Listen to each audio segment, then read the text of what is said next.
10 ನಿಮಿಷದಲ್ಲಿ ರೆಡಿ ಆಗುವಂತಹ ಈ ಥರ ಟೊಮೊಟೊ ಈರುಳ್ಳಿ ಚಟ್ನಿನ ಮಾಡ್ಕೊಂಡ್ಬಿಟ್ರೆ ಅಂತೂ ಚಪಾತಿಗೂ, ಜೋಳದ ರೊಟ್ಟಿಗೂ ಮತ್ತು ಅಕ್ಕಿ ರೊಟ್ಟಿ, ರಾಗಿ ರೊಟ್ಟಿಗೂ ತುಂಬಾ ಅದ್ಭುತವಾಗಿರುತ್ತೆ. ಬನ್ನಿ ಯಾವ ರೀತಿ ಮಾಡೋದು ಅಂತ ತೋರಿಸ್ಕೊಡ್ತೀನಿ.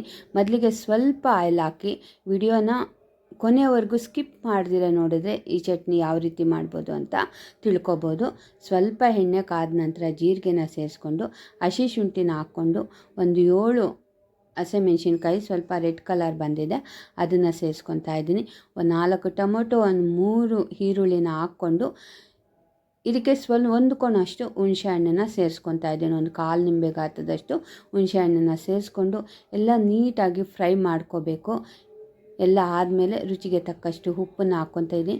ಉಪ್ಪು ಖಾರ ನಿಮ್ಮ ಪ್ರಕಾರ ಹಾಕ್ಕೊಳ್ಳಿ. ಖಾರ ತುಂಬ ತಿನ್ನೋರಾದರೆ ಸ್ವಲ್ಪ ಖಾರ ಜಾಸ್ತಿ ಹಾಕ್ಕೊಳ್ಳಿ. ಚಟ್ನಿಗೆ ತುಂಬ ಚಟ್ಪಟ್ಟಾಗಿ ಚೆನ್ನಾಗಿರುತ್ತೆ. ಖಾರ ಕಡಿಮೆ ತಿನ್ನೋರಾದರೆ ಕಡಿಮೆ ಖಾರನ ಸೇರಿಸ್ಕೋಬೋದು.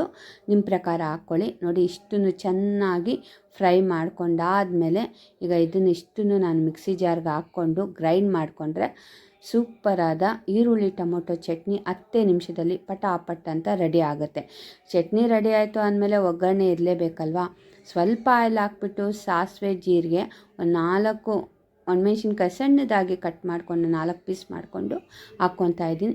ಇದಕ್ಕೆ ಇಂಗು ಸೇರಿಸಿದ್ರಂತೂ ಘಮ ಸೂಪರಾಗಿರುತ್ತೆ, ರುಚಿನೂ ಅಷ್ಟೇ ಚೆನ್ನಾಗಿರುತ್ತೆ. ನೋಡಿ ಈ ಒಣಮೆಣ್ಸಿನ್ಕಾಯಿ ಹಾಕಿದ್ದೀನಲ್ಲ, ಸ್ವಲ್ಪ ಫ್ರೈ ಆದಮೇಲೆ ಸಾಸಿವೆಲ್ಲ ಸ್ವಲ್ಪ ಚಿಟ್ಟ ಆದಮೇಲೆ ನಾವು ಗ್ರೈಂಡ್ ಮಾಡ್ಕೊಂಡಿರೋಂಥ ಚಟ್ನಿನ ಹಾಕ್ಬಿಟ್ಟು ಮಿಕ್ಸ್ ಮಾಡಿದ್ರೆ ಸೂಪರಾದ ಟೊಮೊಟೊ ಈರುಳ್ಳಿ ಚಟ್ನಿ ಪಟಾಪಟ್ ಅಂತ ಮಾಡ್ಕೊಂಡು ಬಿಡ್ಬೋದು.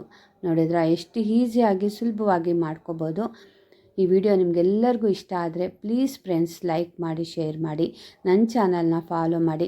ನಿಮ್ಮೆಲ್ಲರ ಪ್ರೋತ್ಸಾಹ ಸಹಕಾರ ಸದಾ ನನ್ನೊಂದಿಗೆ ಇದ್ದರೆ ನಾನು ಇನ್ನೂ ಹೆಚ್ಚು ಅಡುಗೆ ವಿಡಿಯೋಗಳನ್ನ ಅಪ್ಲೋಡ್ ಮಾಡ್ತೀನಿ. ನೋಡಿ ಈಗ ಟೊಮೊಟೊ ಈರುಳ್ಳಿ ಚಟ್ನಿ ರೆಡಿ ಆಯಿತು.